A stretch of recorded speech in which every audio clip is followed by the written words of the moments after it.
we as humans aren't wired for this pace of change. It's not easy to live through a period of like massive change, I think. YouTube and the media landscape is changing, and a lot of people like me who grew up on YouTube, we don't want this amazing product to change. What would you say to the skeptic about the opportunities that these new AI tools bring? You still have to put it in the hands of people so that they can express themselves better with these tools. And Right. I think that's the holy grail. Look, I'm very confident 3 years from now, you would look back at what we had today and you will realize they were like pretty primitive. It's like looking at a flip phone. You look at a flip phone, you're not going to be impressed. At one point, people were so excited about those phones. Something like my mom would ask. She does not care about benchmarks. Benchmarks are great for like us nerds, right? But for the regular person, they don't really care about benchmarks. They have maybe ChatGPT on their phone. Why would she switch to Gemini? In one sentence, what would you say is the reason to switch? All right, Sundar, thanks so much for doing this. Thanks for your time. It's a real pleasure to be here. Thanks for joining us again. Thank you. Yeah, so I gotta ask, you guys announced everything at I/O, and it's like 50 different announcements all in one. Have you ever thought about just spreading it out? Because I feel like you dominate the news cycle over a month. It's a great question. In some ways, you're right. There's a lot. It allows us to tell an end-to-end story across everything we are doing, what's our direction, how we are taking the company forward. So I think I appreciate the chance to tell it across our products, across our full stack approach. But yeah, sometimes it does tend to get crazy and some things may get lost. So it's a balance. Yeah. But I'm glad we do it this way. Yeah. I'm still digging into everything. I think Omni was definitely my favorite announcement for the day. Because really, like, for 3 years, image and video has been kind of treated separate from reasoning. But now we have Omni, which is kind of like nano banana for video. It's a good way to think What about it. do you think the future of content creation looks like with this in everyone's toolkit now? I think the important thing is, I don't think the future of content is, you still have to put it in the hands of people so that they can express themselves better with these tools. And Right. I think that's the holy grail. That's what the audience wants eventually, right? And I think back to CGI. When CGI came, nobody just wants it all CGI all the time in a way, you don't feel the artistry or the creativity come through. And I think we are in the similar moment. What you can do, we are empowering someone from a high school can like over time make incredible movies maybe. Movies, films. Yeah, so the world is changing that way. I think it'll allow more people to express themselves. Just like YouTube has allowed more people to be creators and producers and so on. So I think we are taking big steps in that continuum. But I think that's the trick. How do you do it? Which is why I like the fact that we're bringing a lot of this in YouTube for creators. Right. We're putting it in tools like Flow, giving people a chance to edit around it, tell a story. And I can't wait for like new ways in which people tell their stories. That's what I'm looking for. Yeah. I think it's just more tools to the toolkit allows creators to be more expressive with what they want to generate.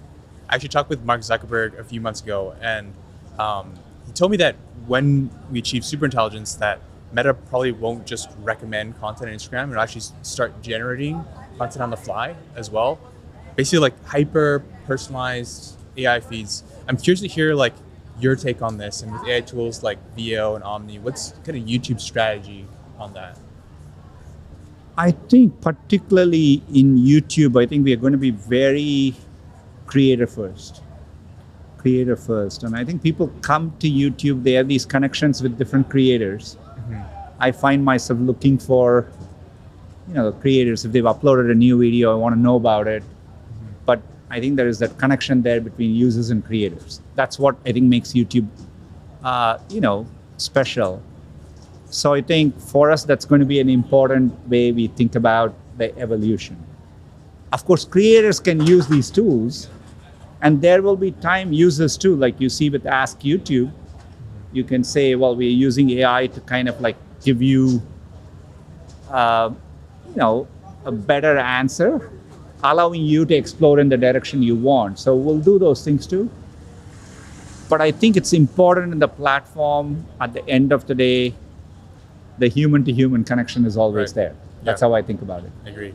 I want to touch on Ask YouTube because this is a new feature. It was very short in the keynote, but it was very interesting. We can really dig into YouTube videos further and compare them even. How are you guys protecting creators where they might be fearful in that Ask YouTube or even the Ask chat with YouTube videos, it could potentially hurt watch time for creators. So what are your thoughts around that and how are you combating that? I think whenever you go through these new transitions, you are exposing the users to more videos. That's true across a lot of what they do, right? And I think overall, in our experience, what we find is it will drive, if you make the product better for users, people tend to use it more and it grows. And the growth has to come from somewhere. But look, we are very, YouTube creators are an important part of the ecosystem, so we'll listen to their feedback. I think it's a combination of making sure we are helping users with what they're trying to do. There are a lot of information queries coming into YouTube.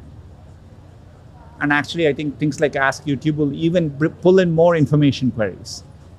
So it's an opportunity too. The platform will grow, and that's how I think we can make it all work for creators too. But we'll have to prove it out with how things work out. Roll it out slowly. And that's right. That's why we are testing it, and we care about watch time and so we are very thoughtful as we work through these things. Mm-hmm. Yeah, actually, on a personal note, I'm a university dropout, and I've learned everything of YouTube. Like I wouldn't be sitting here right now with the Google CEO if I didn't have YouTube to actually learn. It's great to hear, and that's why we do the products we do. Yeah, I mean, but without a doubt, like YouTube and the media landscape kind of as a whole is changing, and a lot of people like me who grew up on YouTube, so it's a little bit fearful, right? It's like we don't want this amazing product to change because it's been so amazing already. What would you say to the skeptic about the opportunities that these new AI tools bring? Look, I think the technology shift is pretty profound. We are trying to make sure YouTube creators are at the forefront, and they are among the first movers of learning how to use the technology and interpret it in a way that works for their audiences. Right? And I think we're pretty committed to being in this journey together.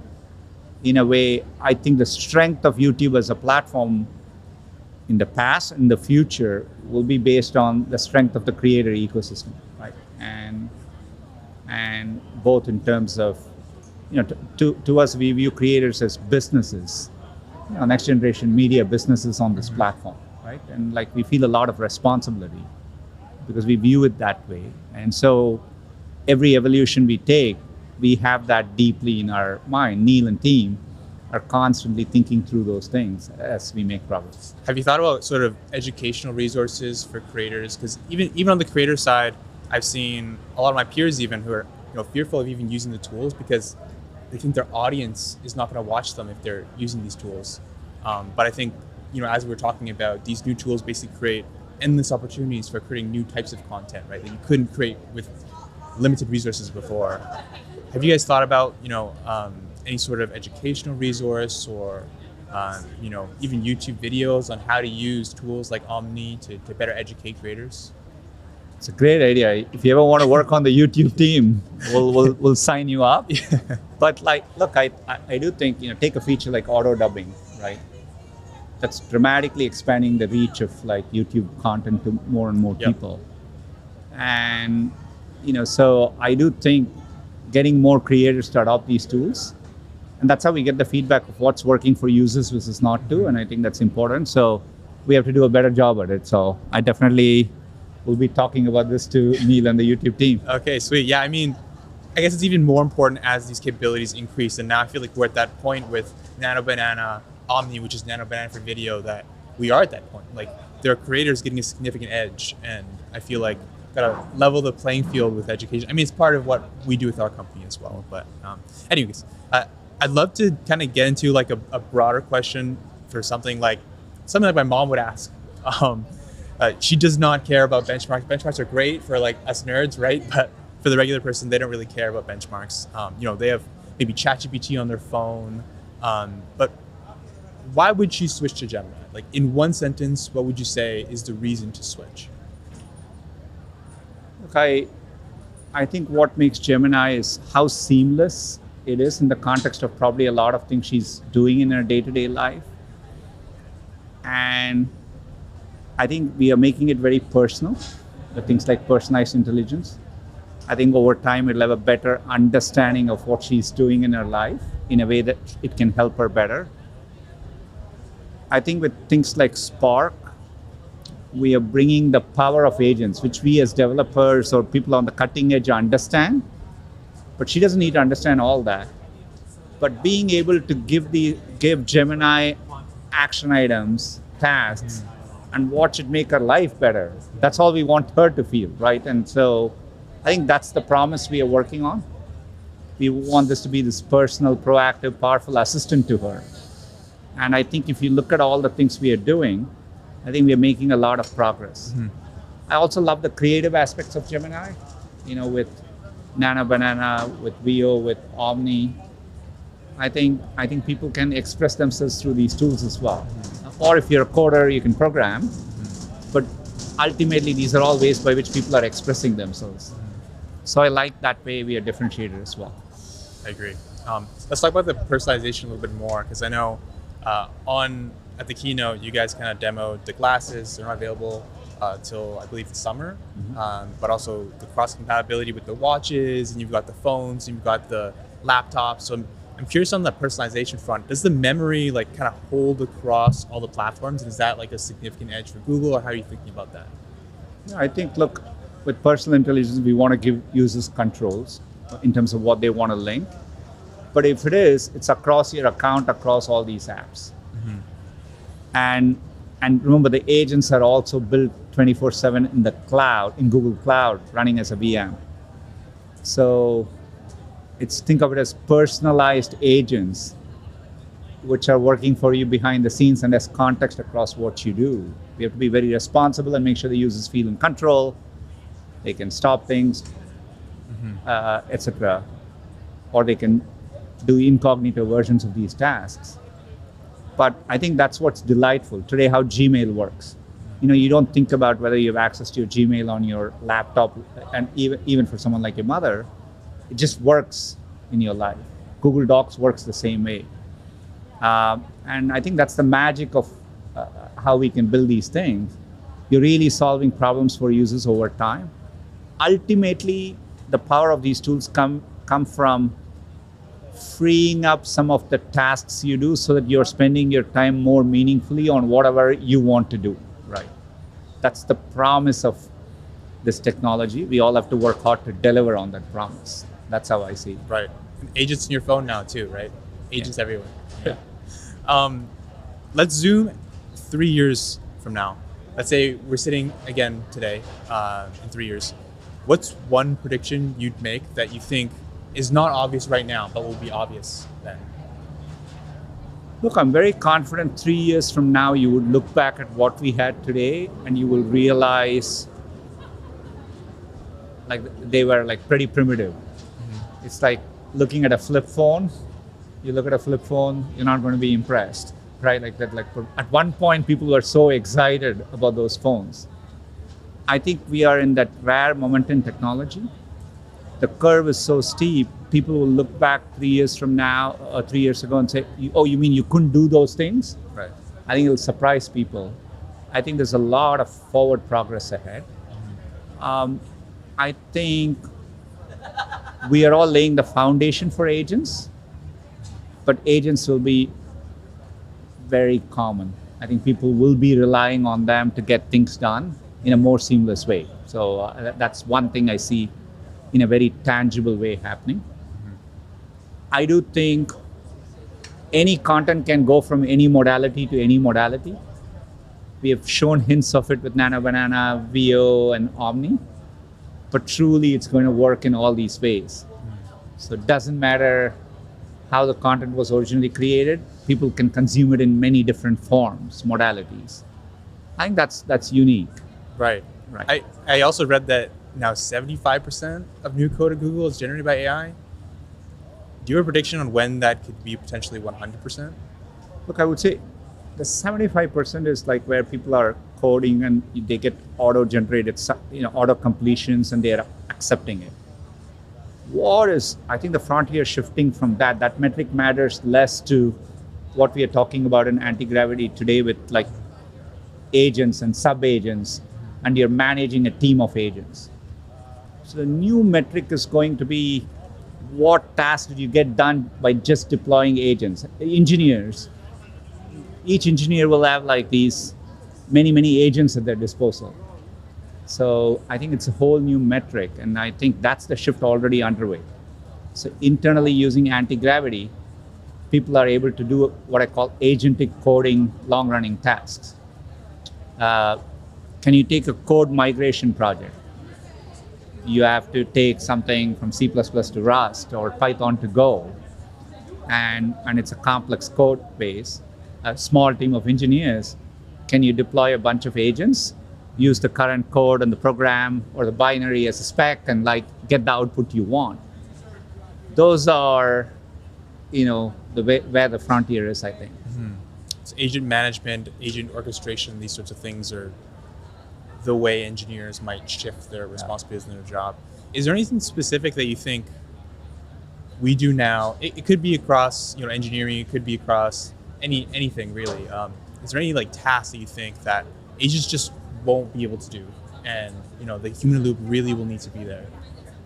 Well, I think everything. Take shopping for example.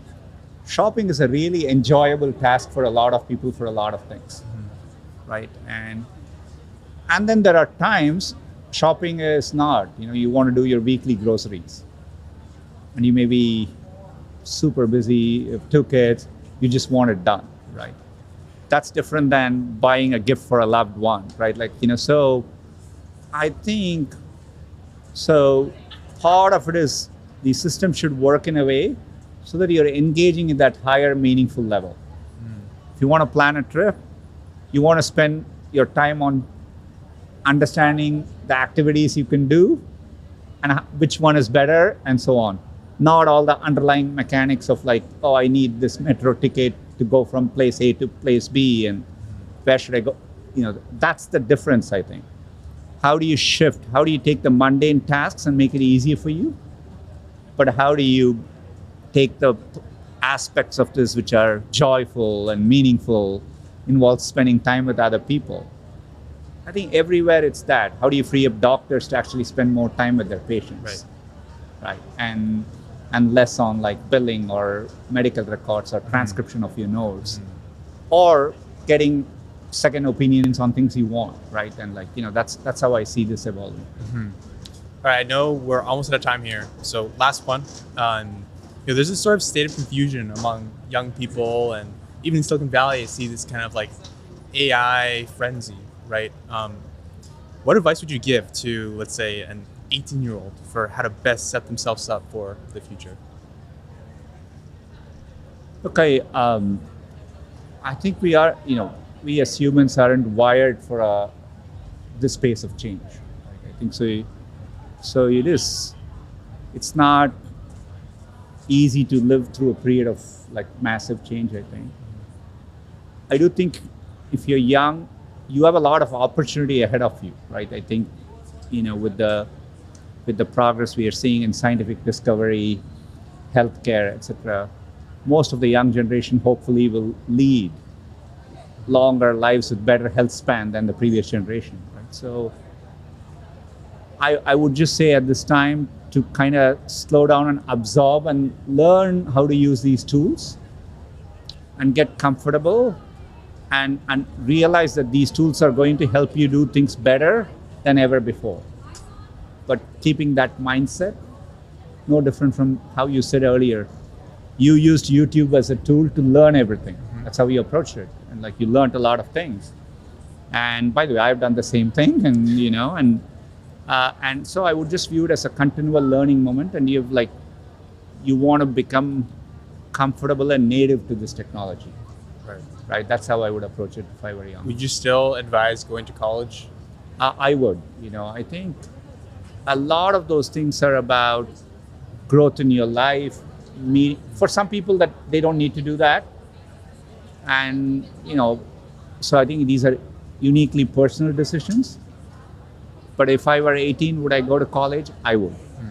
I learned a lot in college. I met my current wife there in college, and so I won't trade all that for anything else. Right. All right. Well, that's all the time we have, but thanks so much for doing this. All right. Thanks, It's a Rowan. pleasure talking to you. All the best. Likewise. Take care.